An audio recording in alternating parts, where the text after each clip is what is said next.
Today, you are listening to a post-draft edition of Film vs. Analytics, a Fantasy Points podcast where each day we discuss a new player, battling them out film versus analytics.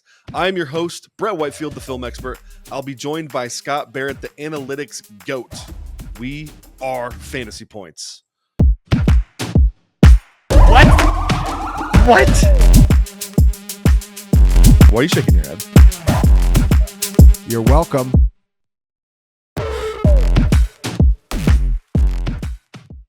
Scott, welcome to the show. How are you, sir? We're diving into Omarion Hampton today.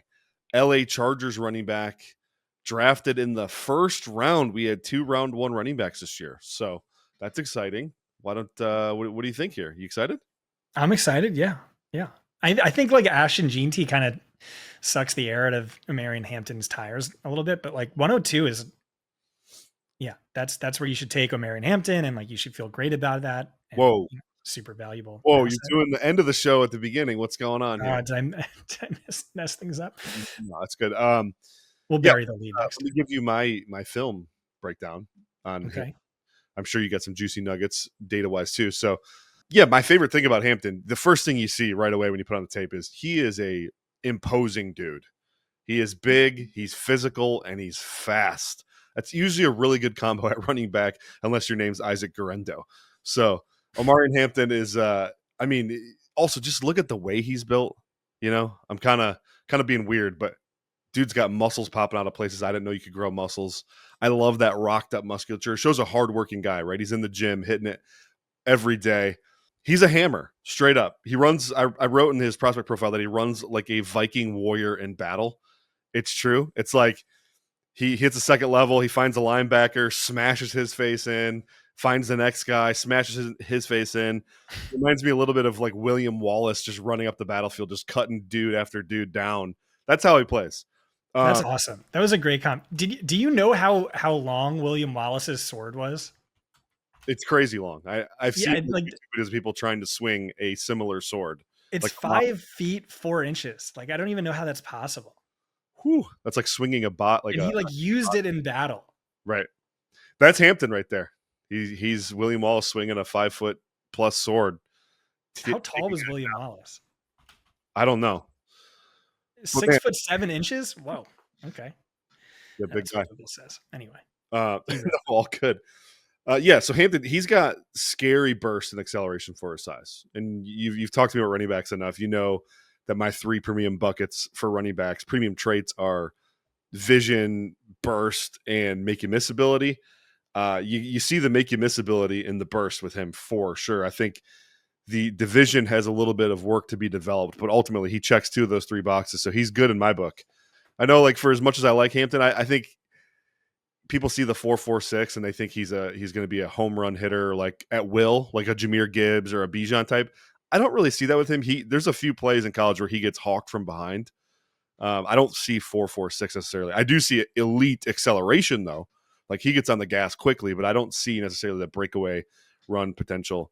I know one of the ones that he got chased down on was Nate Wiggins from Clemson. Now he did run like a 4.2, so you'd expect Nate Wiggins to run him down, I guess. But ultimately, I think he's fast. I just don't think he's like elite fast. He's not Chris Johnson fast, if that makes sense. So, but man, pretty clean profile though. I think he landed in the right scheme too, the Greg Roman, Jim Harbaugh scheme. And I know you're gonna talk about draft capital and landing spot, but man, we've seen Greg Roman, you know, he implements a real fun gap heavy scheme with a lot of power and counter.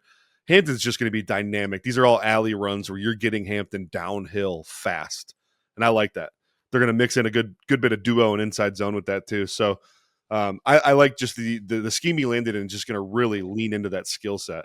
He's basically souped up Najee Harris, which is funny because they signed him in the offseason. So if you want a Ferrari version of Najee's like your Ford Taurus, and then right, Hampton comes in, he's your Najee Harris, 0 career 40+ yard runs in his entire career.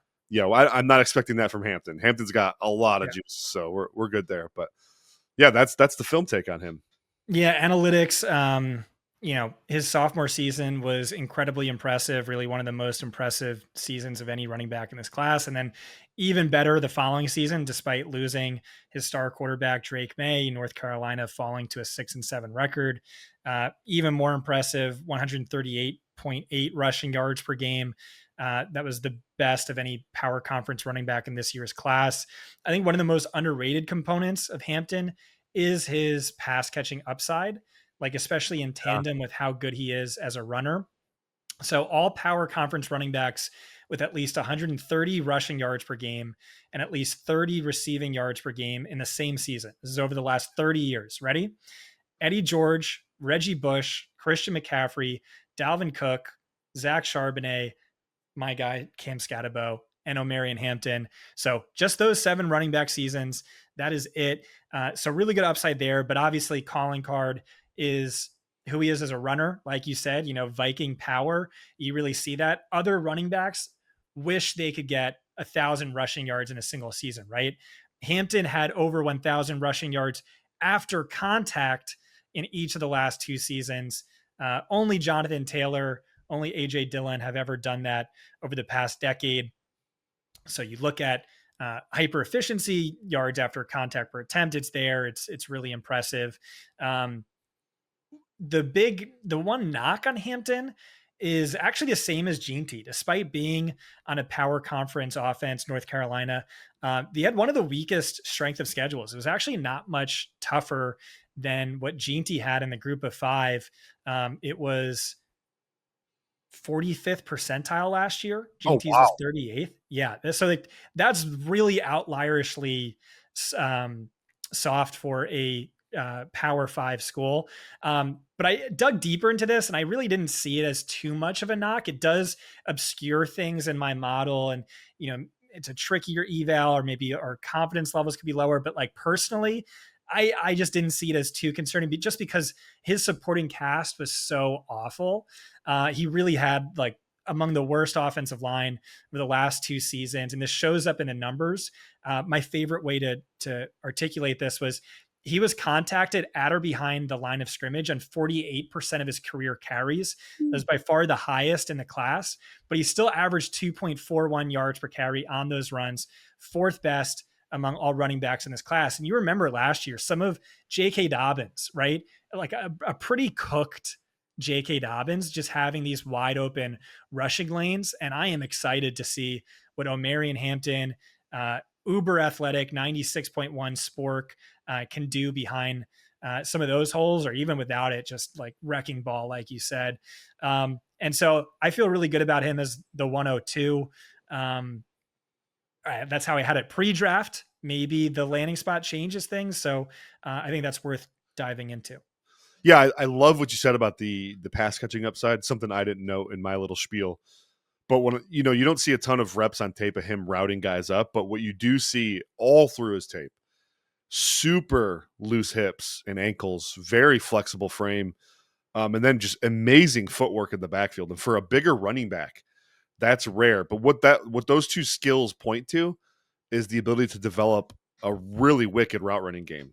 And I think that's where I get really, really in on Hampton. Is like, I think we're just scratching the surface on what he can be in the pass game. And in fact, I think worst case scenario for him as a pass down guy, he's like an elite screen game option. He's an elite check down guy. He's got the frame to be excellent in pass pro.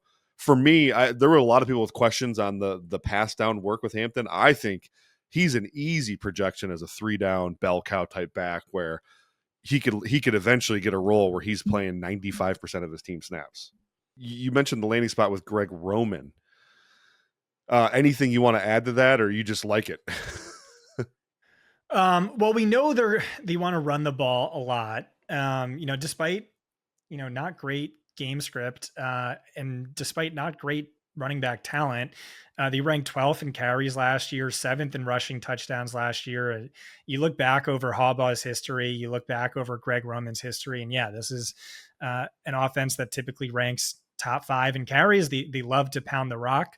I think if you want to nitpick things, you can talk about Greg Roman's history with a committee backfield. J.K. Dobbins was drafted round 2, and he saw fewer carries than Gus Edwards in his rookie season.